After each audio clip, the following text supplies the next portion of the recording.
کیا صورتحال ہے اس وقت تینوں دریاؤں میں سیلابی ریلوں کی اور کون کون سے علاقے مزید متاثر ہو سکتے ہیں؟ جی تخمینہ تو ابھی بہت ہی زیادہ قبل از وقت بات ہوگی، اور اس وقت جب ہم بات کر رہے ہیں تو اس وقت آپ کے علم میں ہوگا کہ دریائے ستلج آج 5 دن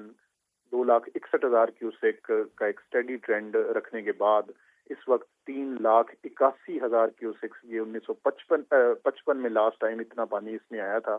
جب انڈین سائیڈ پہ یہ پونگ اور بھاخڑا ڈیم نہیں بنے ہوئے تھے۔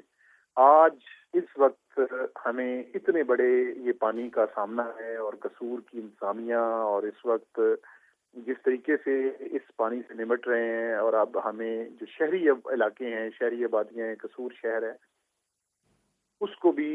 سیف رکھنے کا ایک چیلنج درپیش ہے۔ اور اس کی مین وجہ یہ کل انڈین سائیڈ پہ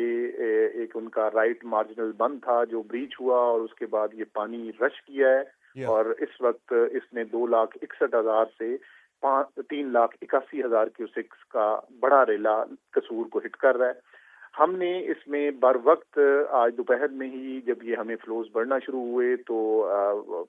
ہائر لیول پہ یہ فیصلے ہو گیا تھا کہ ہم نے قصور شہر کو اور جو شہری آبادی ہے اس کا ہر صورت تحفظ کرنا ہے۔ اور یہ اب اس وقت جب ہم بات کر رہے ہیں تو آراری بند جو ہے ہمارا، اس میں ہم خود ایک شگاف ڈال کے اس پانی کو ایک رستہ دینا چاہ رہے ہیں، اور تاکہ ہم بڑی شہری آبادیوں کو بچا سکیں۔ اور آج ساری شام جو قصور کی ایڈمنسٹریشن تھی، ڈپٹی کمشنر، وہاں پہ ہمارے پروونشل منسٹرز،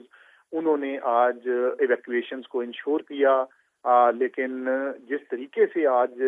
سارے دن میں یہ تقریباً 1.5 لاکھ کیوسیک ایک دن میں ستلج میں پانی کا بہاؤ بڑھا ہے، تو یہ